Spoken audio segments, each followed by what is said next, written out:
What is going on, you guys? I'm your boy Z. This is an overview for Smackdown Live. Let's not waste any time. Let's get to it right away.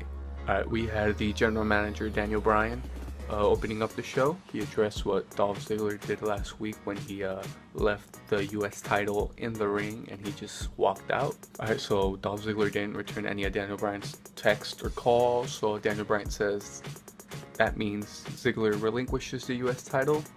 Daniel Bryan announces there's going to be a tournament to determine a new US title, and right when he says that, massive Rusev Day chants.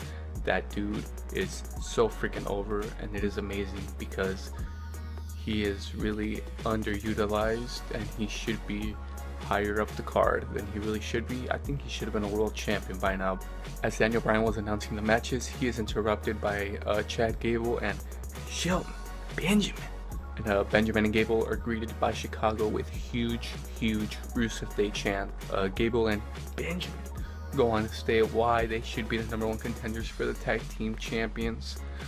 Really not #1 contenders for the tag team champions, but really #1 contenders for the Usos. Gable and Shelton Benjamin go on to state why they should be the #1 contenders. They get interrupted by Aiden English and Rusev. Aiden English sings why they should be the #1 contenders for the tag team champions, and they get interrupted by the New Day. All this commotion ultimately leads to Daniel Bryan announcing a triple threat match between the three teams to determine the #1 contenders for the Usos and their tag team title. Tremendous way to start the show with these three teams. They absolutely tore the house down.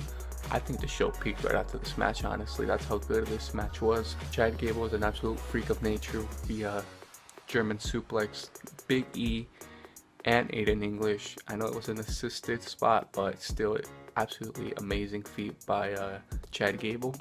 A lot of great spots and a lot of near falls. We had Xavier Woods jumping off the top rope and then being kneed in the face by Shelton Benjamin, and right after that a moonsault by Chad Gable, but Woods kicked out. My favorite spot of the match was when Aiden English paid tribute to his father-in-law Eddie Guerrero, and he dropped a frog splash on Chad Gable. I thought the match was going to end there, but Gable kicks out. And then again, I thought English and Rusev had it when Rusev got Woods and Gable in a double accolade. Poor Gable, he was on the receiving end of a lot of these good spots. Rusev double accolade on Woods, and Gable thought they had it, but Benjamin came in. I believe it was Benjamin. Yeah, Benjamin. It might have been Benjamin who came in to make the save. And then again, Big E delivering that spear he does when his opponent's on the apron, and he spears them outside of the ring.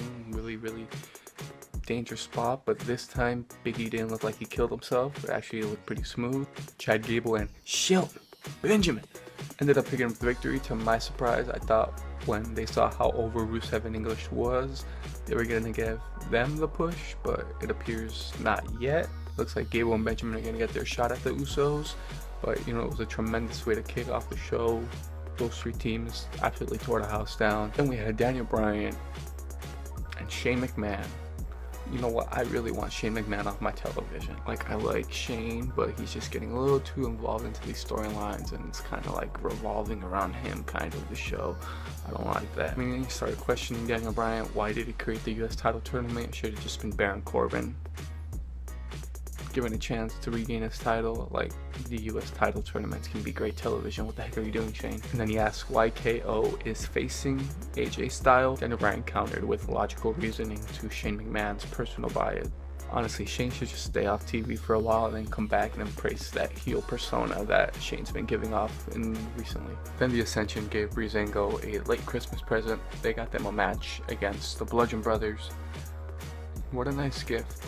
The Bludgeon Brothers. The Bludgeon Brothers absolutely destroy Breezango. The Ascension come to the rescue though, and they get them out of harm's way before they get destroyed even further. Then in the backstage segment, the Ascension informed them that they got them another match against the Bludgeon Brothers for next week. Honestly, it looks like the Ascension just trying to get them back for what happened on the Fashion Files. Honestly, that's what I think they're doing. Kind of a little harmless rib. Then we had Naomi taking on Ruby Riott.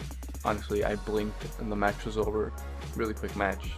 They beat her up afterwards. Charlotte came out. They beat her up as well. Then the welcoming committee came out. They kind of had a little stare down between Riot Squad and welcoming committee. The Riot Squad retreated, and then the welcoming committee chased them up the ramp. Yes, that happened.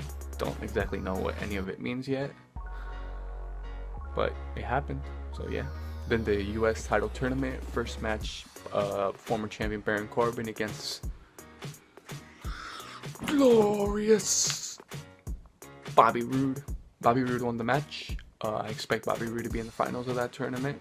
Then the second match, we had the Perfect 10, Ty Dillinger going up against the former WWE champion Jinder Mahal. So I guess Jinder Mahal is officially a mid-carder now. His main event run is over.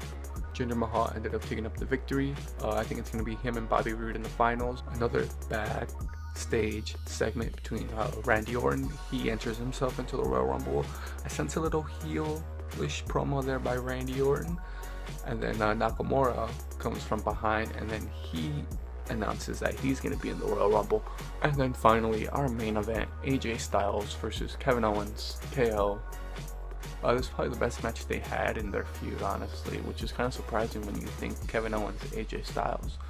But yeah, this was easily, I think, their best match of this year's feud. Sami Zayn kind of got involved. Shane McMahon came out, and then he told the referee to eject Sami Zayn from ringside, which he did. But that cost AJ Styles the match, as Kevin Owens pins AJ Styles. That's right, Kevin Owens pinned the WWE champion. Much to Shane McMahon's dismay, I think this is going to lead to KO versus AJ Styles at the Royal Rumble for the WWE title. Alright, you guys, that was it for SmackDown Live. If you made it through the video, thank you guys for watching. I've been your boy Z, and I'll see you guys next time.